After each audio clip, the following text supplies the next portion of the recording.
বাংলার ইতিহাস জানে না। রবীন্দ্রনাথ ঠাকুরকে আজকে বলেছে রবীন্দ্রনাথ সান্যাল, রবীন্দ্রনাথ ঠাকুরের জন্মস্থান জানে না। এদের নেতারা মা দুর্গার বংশ পরিচয় নিয়ে প্রশ্ন তোলে, ঈশ্বরচন্দ্র বিদ্যাসাগরের মূর্তি ভাঙে, স্বামী বিবেকানন্দকে বামপন্থী প্রোডাক্ট বলে, তাদেরকেই পাশে বসিয়ে অমিত শাহ প্রেস কনফারেন্স করে বলে সোনার বাংলা তৈরি করবে। এই হচ্ছে বিজেপির প্রকৃত স্বরূপ।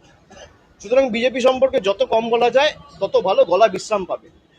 গত নির্বাচনে এরা নির্বাচনের আগে পরিযায়ী পাখির মতো আসে। যখন বাংলার মানুষ 100 দিনের টাকা পায়নি, হা করে চিৎকার করেছে, তখন একদিন এসে মানুষকে রিলিফ দেয়নি।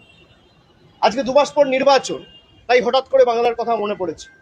আজকে পরিযায়ী শ্রমিক থেকে শুরু করে বয়স্কদের যেভাবে হ্যারাস করা হচ্ছে এসআইআর এর নাম করে, আজকেও একজন রামনগরে মারা গেছে, গতকালও একজন রানীবাদে মারা গেছে। রোজ সকালে একটা করে মৃত্যু সংবাদ।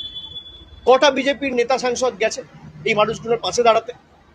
যারা মারা গেছে তারা ঘুষপেটিয়া, যাদের নাম বাদ পড়েছে নির্বাচন কমিশন কেন এখনো পর্যন্ত তালিকা প্রকাশ করে প্রমাণ করতে পারছে না এদের মধ্যে কজন রোহিঙ্গা ছিল, কজন বাংলাদেশি ছিল?